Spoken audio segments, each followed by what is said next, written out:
So, eto ngayon mga sangkay yung nakakagulat na nadiskubre no, kay Senator Bongo at mukhang maninilikado dito ang political career, mga sangkay ni Senator Bongo. At ito pag-usapan mo natin.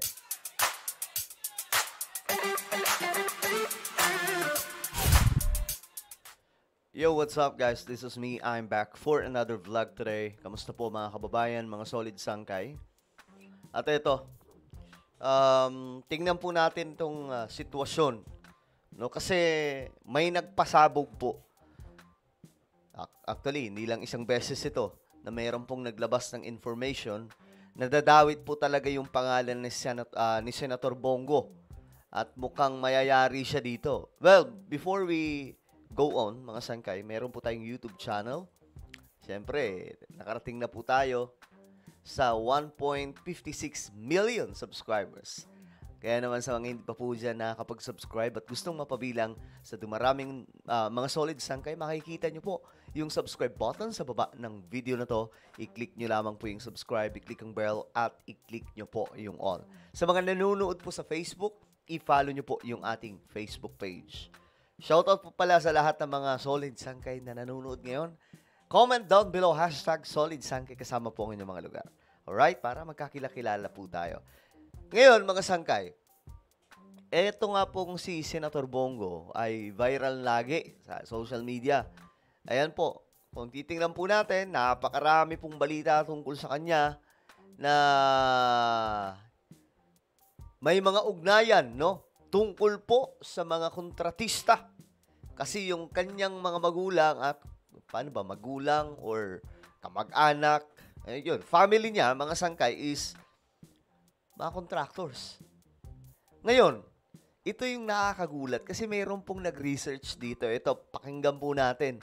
Talagang matindi ito mga revelasyon ngayon. Sa paghahalukay ng Rappler, nalaman namin na may koneksyon ang CLTG Builders, ang construction firm na pag-aari ng tatay ni Senator Bongo. Ayan ha, CLTG Builders. Sa St. Gerard Construction ng mga Diskaya. Yun ha, may ugnayan mga sangkay. Yung Diskaya at kontratista na pag-aari mga sangkay ng kanyang ama, konektado. So talagang mayayari ito mga sangkay kapag nag-umpisa na yung investigasyon na binubuo po ni Pangulong Bongbong Marcos. Yung pangalan ng CLTG Builders, same sa initials si Senator Bongo, Christopher Lawrence Tesoro Go. Naku po! Joint venture ang dalawang kumpanya at nakakuha ng 5 proyekto sa Davao Region ng 2017 amounting to 816 million pesos. Grabe! Ayan ha, mga sangkay nakakuha ng ulitin natin, nakakuha sila ng malaking proyekto noong 2018. Sino presidente noon? Si PRRD. Di ba? Tesoro Go. Nag-joint venture ang dalawang kumpanya at nakakuha ng... Nakakuha sila, dalawa. Yung St. Gerard at CLTG. Nakakuha po sila ng 800,000. 5 proyekto sa Davao Region. Not 800. 800 million. Ng 2017 amounting to 816 million pesos. Grabe. 816 million? My goodness. Ako si Jairo Boliedo and I am the reporter who work on this story. Pahiram ng ilang minuto at i-walkthrough kayo kung paano namin nakuha ang findings namin. Matagal na yung information na may connect ang CLTG Builders sa St. Gerard Construction. 2018 pa lang ay nireport na ng Philippine Center for Investigative Journalism or PCIJ na maraming nakuhang kontrata ang family ni Bongo sa Davao Region pagkaupo pa lang ni Presidente Duterte noong 2016. At nabanggit na nga po doon yung St. Gerard Construction na pag-aari ng asawa ni Sara Diskaya. Ito ha, hindi po ito yung tipong paninira lang. Guys, kasi naka-record. Hindi po ito yung chismis kasi naka-record talaga. Si Curly. Ngayon napipiga ang mga Diskaya sa dami nilang contracts ay naghalukay tayong muli para makita kung gaano karaming kontrata ang nakuha ng CLTG Builders at St. Gerard Construction ay pumunta ako sa DPWH website. Dito Ito. sa DP Tingnan po ninyo kung paano maghanap ng proyekto, mga sangkay, na gusto natin makita sa DPWH. PWH, pili ka lang ng region na target mo, in this case, Davao Region o Region 11.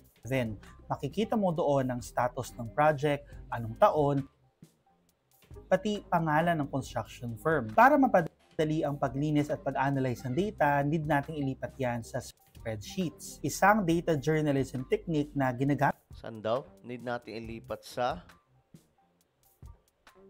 Isang data journalism technique lang. na ginagamit ng data, need nating ilipat yan sa spreadsheets. Mhm. Isang data journalism technique na ginagamit namin ang Instant Scraper. Download nyo lang yan as web extension. Punta kayo sa site na gusto nyo i-scrape or i-copy-paste, tapos click nyo lang, and voila, magiging copy-pastable na siya. After hours and hours, ay natapos ko yung database nung dalawang kumpanya, si LTG and St. Gerard. Organize ko yan per year at per cost ng project. Sa Grabe. tulong ng formula sa sheets and pivot table, mas madali mag-analyze ng database. Mhm. Sa computation, lumabas na nasa 352 million pesos lang ang nakuha ng CLTG Builders para sa 12 projects na nakuha nito by 2016. Mhm. Pero by 2017 na makipag-partner ito sa St. Gerard Construction, Ito na. Tingnan nyo kung paano lolobo. umabot sa 816 million pesos ang worth of contracts na nakuha nito. Mhm. With 5 projects pa lang yan ha. Heto pa, by the end of 2017, Ito na. over 3 billion pesos ang nakuhang kontrata ng CLTG Builders sa Davao Region. Ilan? Ulitin natin ha. Para maintindihan natin. Over 3 billion pesos ang Over 3 billion. My goodness. Ganyan kalala, mga sangkay. Isipin nyo. How come? Yun yung sinasabi ko, mga sangkay, na sa mga naunang administrasyon, kapag tropa ka, uulan ng biyaya at protektado ka. Kita nyo. Alam nyo, mga sangkay, pag pinag-usapan po natin, well, mamaya malalaman nyo naman. Diretso muna tayo. nakuhang kontrata ng CLTG Builders sa Davao Region. Ibig sabihin, sa loob ng isang taon, sa unang taon ng pag-upo ni Duterte bilang presidente, Ayan na. humigit kumulang 2.7 billion pesos ang tinaas ng kontrata ng CLTG Builders. Grabe, no? Kumikitang kabuhayan, bilyones na ang pinag-uusapan, pare. Tumabo ito ng ganito dahil hindi lang sa St. Gerard Construction nakipag-partner ang CLTG Builders, Aha. maging sa iba pang malalaking construction firms Mhm. katulad na lamang ng PW Builders at ng Relic Construction. In total, from 2016 to 2018, Ito ha, 2016 to 2018. Iba naman to. Ibang mga kumpanya ng construction. first 3 years yan ni Duterte bilang presidente at ni Bongo bilang special assistant to the president, nakakuha ang CLTG Builders ng 42 projects sa Davao Region, amounting to 3.6 billion pesos. Grabe. Grabe ang lala na ito, mga sangkay. Alam nyo, kailangan din po ito maimbestigahan. Pambihira. Kasi kung, ibig sabihin, kung mayroong mga diskaya sa panahon natin ngayon, mayroon din CLTG noong panahon ni PRRD na naghahakot ng ganitong klaseng bilyones ang pinag-uusapan dito ha. Iba to sa napag-usapan natin kanina. Iba to sa ni-reveal kanina. Ito po ay iba namang kumpanya na naging kapartner ng company na pagmamay-ari po ng tatay daw di umano ni Bongo. 2018 lumabas yung PCIG report tungkol sa firm ng pamilya ni Bongo. By Mhm. 2019, hindi na po nagbibid sa DPWH ang CLTG Builders. Okay. Pero yung Alfrego, construction firm ng kapatid ni Bongo, Ito, Alfrego naman, mga sangkay, nawala na yung CLTG. 2019, Alfrego naman, kapatid ni Bongo ang may-ari. active pa rin ngayon at nakakuha pa ng flood control project sa kasalukuyan from 2023 to 2024, Kita mo? amounting to 327 million pesos.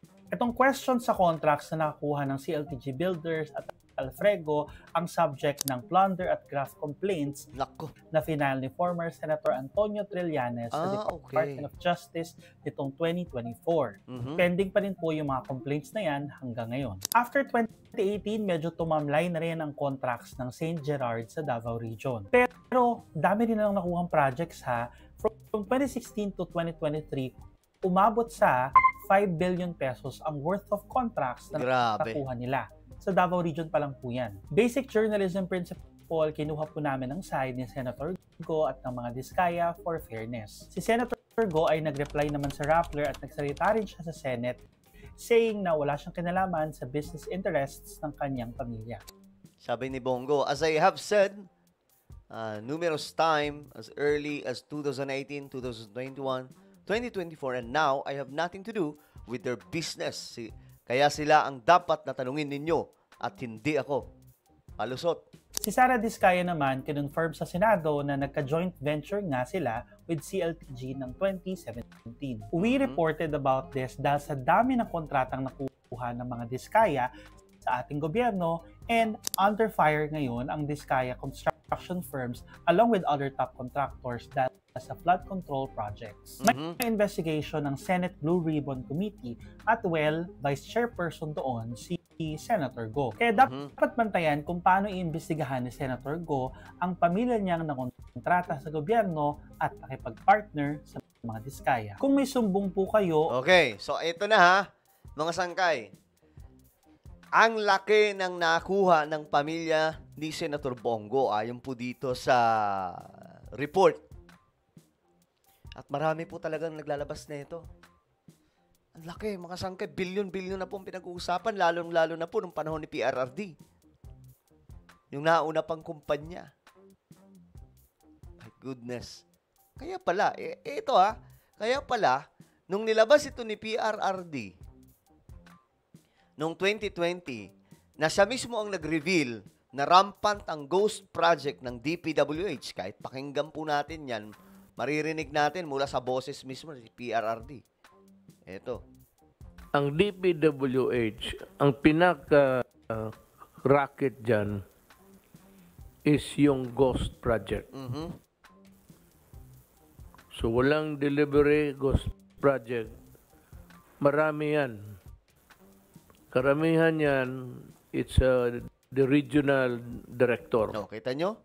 Pero ang tanong dyan, may nasibak ba si PRRD na regional director, DPWH secretary? May investigation ba na kagaya ng ginagawa ngayon? May mga binisita ba si PRRD ng mga ghost project? Wala. Maybe, siguro, dahil sabit dito yung mga tropa. Kita nyo si Bongo kung gaano kalaki. Guys, alam nyo, for the first time, may presidente na nagsalita na binangga ito. Kasi, alam nyo, si BBM, kung tutuusin, pwede niyang itago to kasi tatamaan yung administration niya dito eh. Pero wala na siyang pake. Kasi kung hindi siya magsasalita tungkol dito, kawawa ang Pilipinas. Biruin nyo, ang ganda pala ng bansa natin kung lahat ng mga project nasusunod ang plano. At hindi nagkakaroon ng ghost project. Nagsayang ng trilyones na pera ang gobyerno para sa mga proyekto sana na pinulsa lang. Dama ito mga sangkay. Hindi lang mga contractors to ha. Congressman, senador, ng mga kumikbak, DPWH officials, mayor at marami pa pong iba. So ang tingin ko dito marami talaga makukulong. Pero sa pagkakataong ito, kahit sinasabi pa ni Senator Bongo na wala siyang kinalaman, well, pamilya eh. Tapos siya ay nasa gobyerno. Ano pa bang iisipin natin? Diba? So, kailangan po talaga may dutdutan dito na investigasyon. Alright? So, ano po ang inyong opinion? Comment down below. Meron po tayong YouTube channel, Sangkay Revelation. Hanapin nyo po ito ngayon sa YouTube. Kapag nakita nyo na, i-click nyo po yung subscribe, i-click ang bell, at i-click nyo po yung all. Ako na po ay magpapaalam. Mag-iingat pong lahat. God bless everyone.